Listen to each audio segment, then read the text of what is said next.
14th chapter from Eat That Frog, Motivate Yourself into Action.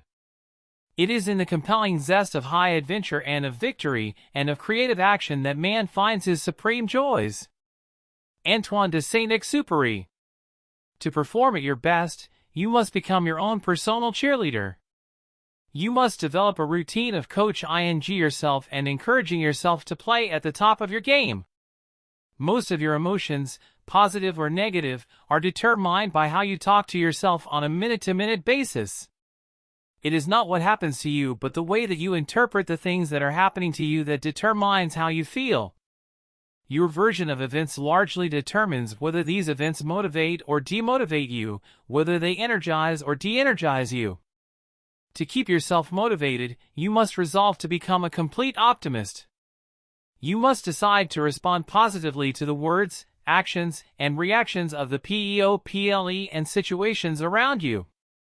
You must refuse to let the unavoidable difficulties and setbacks of daily life affect your mood or emotions. Control your inner dialogue. Your level of self-esteem, how much you like and respect yourself, is central to your levels of motivation and persistence. You should talk to yourself positively all the time to boost your self-esteem. Say, "I like myself." I like myself, over and over until you begin to believe it and behave like a person with a high-performance personality. To keep yourself motivated and to overcome feelings of doubt or fear, continually tell yourself, "I can do it. Can do it." When people ask you how you are, always tell them, "I feel terrific." No matter how you really feel at the moment or what is happening in your life, resolve to remain cheerful and upbeat. As Viktor Frankl wrote in his best-selling book Man's Search for Meaning, the last of the human freedoms is to choose one's attitude in any given set of circumstances.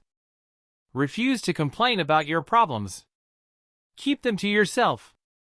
As speaker-humorist Ed Foreman says, you should never share your problems with others because 80% of people don't care about them anyway, and the other 20% are kind of glad that you've got them in the first place. Develop a positive mental attitude. In Martin Seligman's 22-year study at the University of Pennsylvania, summarized in his book Learned Optimism, he determined that optimism is the most important quality you can develop for personal and professional success and happiness.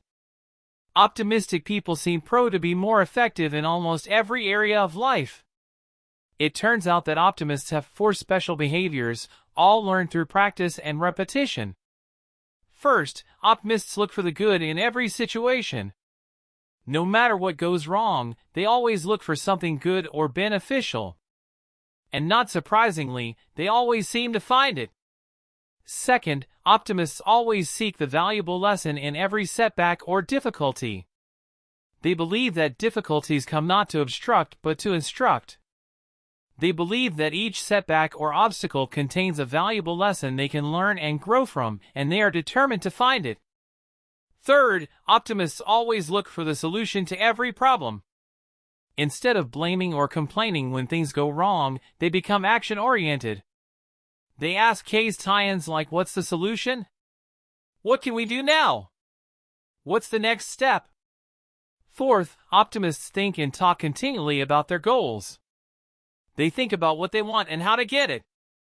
They think and talk about the future and where they are going rather than the past and where they came from. They are always looking forward rather than backward. When you continually visualize your goals and ideals and talk to yourself in a positive way, you feel more focused and energized. You feel more confident and creative. You experience a greater sense of control and personal power. And the more positive and motivated you feel, the more eager you will be to get started and the more determined you will be to keep going. 2 things you need to apply from Eat That Frog, Chapter 14. 1. Control your thoughts. Remember, you become what you think about most of the time. Be sure that you are thinking and talking about the things you want rather than the things you don't want. 2. Keep your mind positive by accepting complete responsibility for yourself and for everything that happens to you. Refuse to criticize others, complain, or blame others for anything. Resolve to make progress rather than excuses. Keep your thoughts and your energy focused forward on what you can do right now to improve your life, and let the rest go. Thank you for listening, and let me know which book you want to listen to in the comments below. Have a good time!